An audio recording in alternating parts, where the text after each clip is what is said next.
Mead Brewing Day. All right. I think I've found out a potential reason why I'm getting such inconsistent results out of some of my yeast. Keep refrigerated. In the store, these are just on the shelves. Nothing's refrigerated. It never even occurred to me to wonder if I should be refrigerating these things. So I haven't been. I have now started refrigerating these. The annoying thing about mead brewing is it's going to be like a year before I know what kind of a difference that makes. So yeah, there's that. I skipped ahead and I've already sanitized all of my stuff. I use Star San. It very clearly says to not rinse. I've soaked everything. I've rinsed everything out in the Star San. I've let it sit, and then generally what I do is the bottles that I'm going to be using to bottle, I do rinse it out, but I rinse it out with the purified water that I'm using to make the batches anyway. So if there's a problem with the purified water, then I got bigger problems than just sanitizing the bottles. All right, let's get started. Again, I'm going to do this. I'm going to bottle, then rack, then start. But when I edit the video, I'm going to do it in reverse order so that you see the progression of how things go. Okay. All right, the batch I'm going to start today is I'm shooting for a dry this time. I have a growing collection of mead that is too sweet to drink by itself, so I need some dry mead to cut it with. I'm going to use the dry mead yeast and 3 pounds of honey. The last 2 times I tried that combination, I came out with something that was bone dry. It was actually too dry for me. I got a lot of sweet mead, so I'm sure I'll be able to get through a lot of dry mead. And even if I make too much dry, Sue likes the dry, my friend Marty likes the dry, so there are people who will drink it if it's too dry for me. But I really need it for this syrupy stuff that's just way too sweet. So I need something to cut it with. So that's what I'm going to start that today. Of course, now that I'm intending for it to be dry, watch this come out sweet, just like the other stuff.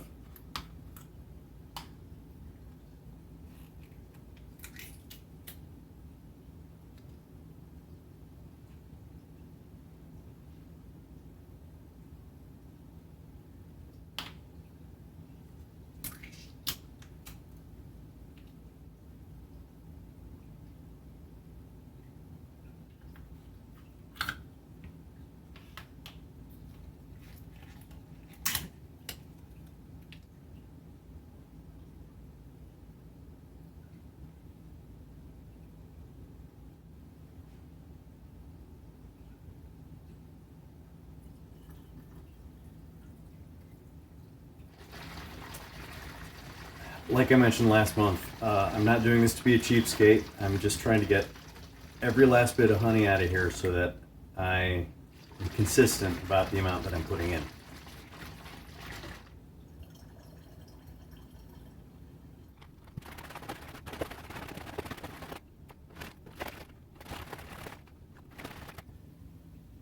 So this just tested at 16% potential alcohol. Which is more than I intended. The way I was doing it before is I'd mix it all the way to the top with 3 pounds of honey and emptying out as much water as I needed. And then I'd dump the water and honey until I got the level down to something that I didn't think was going to overflow. This time I measured out 6 cups of water that I removed. And then I added 3 pounds of honey and then measured it in there, so I'm not dumping any honey out. And the result is now, instead of 14% potential, which went to 0 because it all fermented with the last couple dry that I made, this is 16%. I guess we'll see if it's actually dry. I honestly don't know what to expect at this point.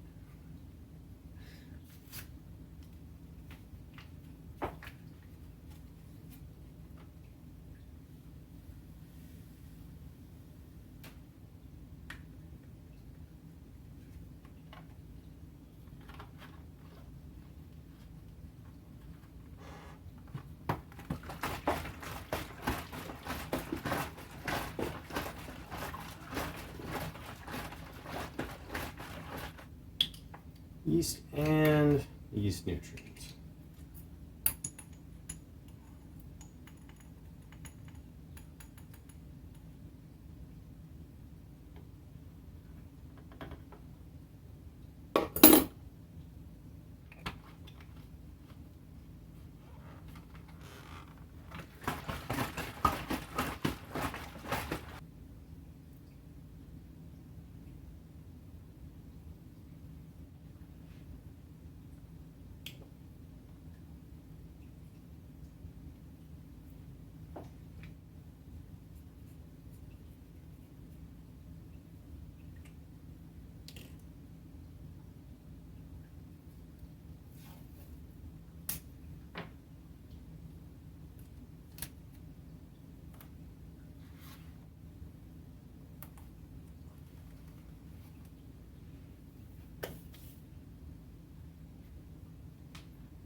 All right, this batch I started in July. It's Mead yeast and 3.5 pounds of raw clover honey.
All right, this month I'm bottling my batch high octane.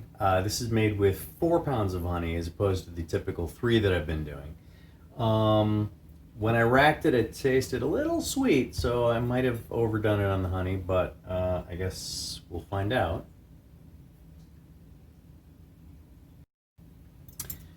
I am paranoid about bottle bombs, and so I'm using the stabilizers to stop the fermentation.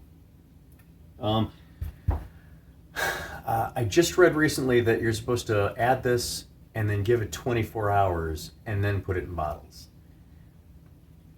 I guess I'm not that paranoid about bottle bombs.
Potential 10% alcohol. That's going to be way too sweet.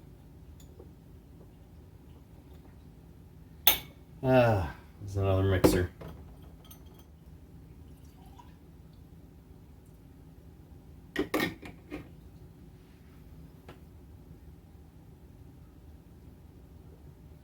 Oh, yeah, it's syrup. It's good syrup. Tastes good, but yeah, it's.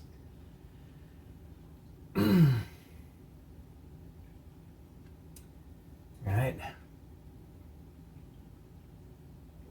Gotta make something dry to mix it with.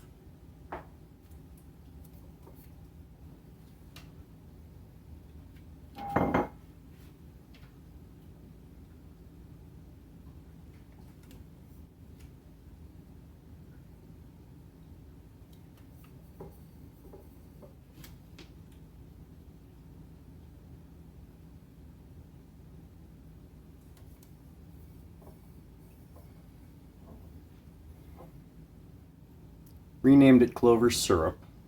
It's a little bit more descriptive. Cheers.